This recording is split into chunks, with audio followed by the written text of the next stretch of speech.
আসসালামু আলাইকুম বন্ধুরা, প্রতিদিনকার মতো হাজির হয়ে গেলাম আবারও একটা মজাদার টেস্টি পোলাও রেসিপি নিয়ে। এটা ছোট থেকে বড় সবাই খুব পছন্দ করবে।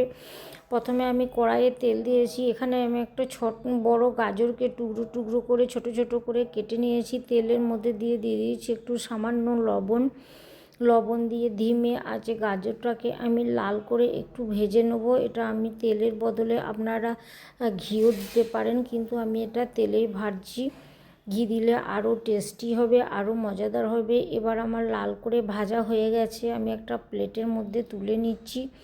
এখানে আমি দিয়ে দিচ্ছি আরও একটু সরষের তেল দিয়ে দিচ্ছি। এখানে আমি একটা বড় আলুটাকে ছোট ছোট করে ডুমো ডুমো করে কেটে নিয়েছি। সেম একইভাবে আমি আলুও ভেজে নেব। দিয়ে দিচ্ছি স্বাদ মতো লবণ। গ্যাসের ফ্লেমটাকে একদম হালকা করে লাল করে ভেজে নেব। যতক্ষণ পর্যন্ত লাল না হয় ততক্ষণ পর্যন্ত আমি ভাজতে থাকবো। এবার লাল করে ভাজা হয়ে গেছে, আমি একটা প্লেটের মধ্যে তুলে নিচ্ছি।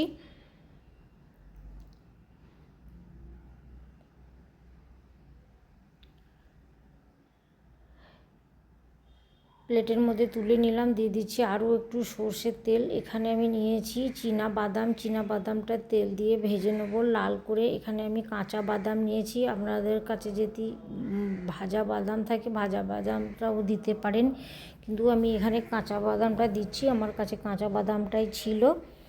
কাঁচা বাদামটা তেল দিয়ে খুব ভালো করে লাল করে ভেজে নেব। যতক্ষণ পর্যন্ত ভাজা না হয় ততক্ষণ পর্যন্ত আমি ভাজতে থাকবো।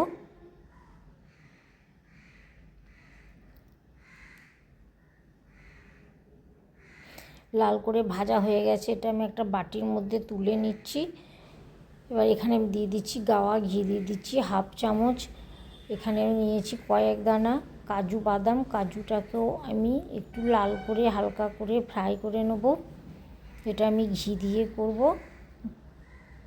বাটির মধ্যে তুলে নিচ্ছি।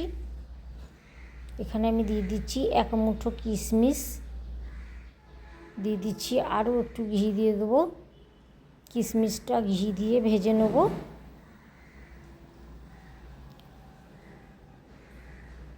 এবার আমার ভাজা হয়ে গেছে, বাটির মধ্যে তুলে নিচ্ছি।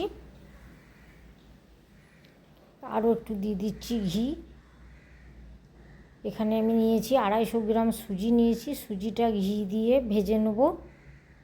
যতক্ষণ পর্যন্ত সুজি ভাজা না হয় ততক্ষণ পর্যন্ত আমি ভাজতে থাকবো। যতক্ষণ পর্যন্ত একটা খুব সুন্দর ভালো ফ্লেভার গন্ধ না ছড়ায় ততক্ষণ পর্যন্ত আমি এভাবে ভাজতেই থাকবো। ঘিটা যেমন লাগবে পরিমাণ বুঝে আপনারা দিবেন। ঘিটা যেরকম খাবেন সেরকমই দিবেন।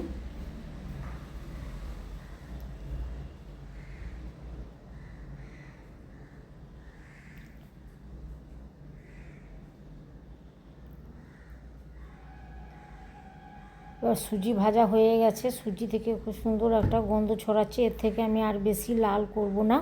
এখানে আমি দিয়ে দিচ্ছি একটা তেজপাতা, আর দিয়ে দিচ্ছি ছোট এলাচ, দারচিনি আর লবঙ্গ। সুজির সঙ্গে খুব ভালো করে একবার মেখে নিলাম। এখানে আমি দিয়ে দিচ্ছি দুধ দিয়ে সুজিটাকে সেদ্ধ করে নেব।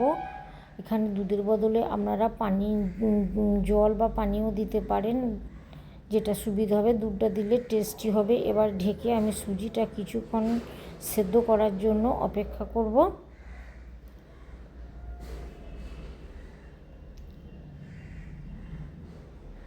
কিছুক্ষণ জাল করা হয়ে গেছে। গ্যাসের ফ্লেমটা আমি একদম লো করে রেখেছিলাম। সুজিটা আমার সেদ্ধ হয়ে গেছে।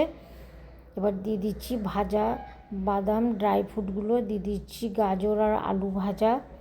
এখানে দিয়ে দিচ্ছি স্বাদ মতো চিনি। একটু চিনি মিষ্টিটা যেরকম খাবেন সেরকম বুঝেই দিবেন, একটু চিনি তো অবশ্যই দিতে হবে। আর দিয়ে দিচ্ছি 1 চিমটি লবণ।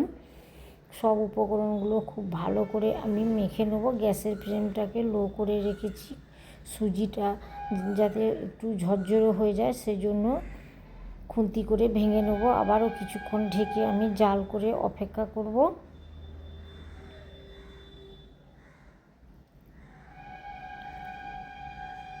ফিরে এলাম কিছুক্ষণ পর।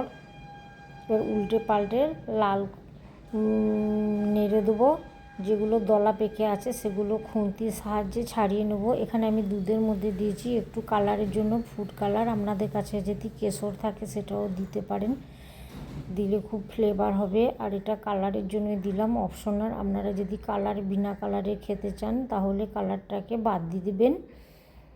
এটা আমি দুধে ভিজিয়ে রেখেছিলাম, সেজন্য আরও একটু আমি দুধ দিয়ে দিলাম। এবার হালকা হাতে করে আমি নেড়ে নেড়ে ঝরঝরে করে নেব। এটা একদম পোলাও হবে, ঝরঝরে হবে।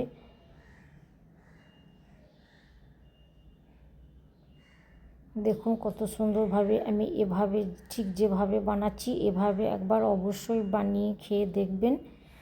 দেখুন আমার কত সুন্দর একদম ঝরঝরে পোলাও হয়ে গেছে, একটুও লেগে যায়নি, দলা পেকে যায়নি।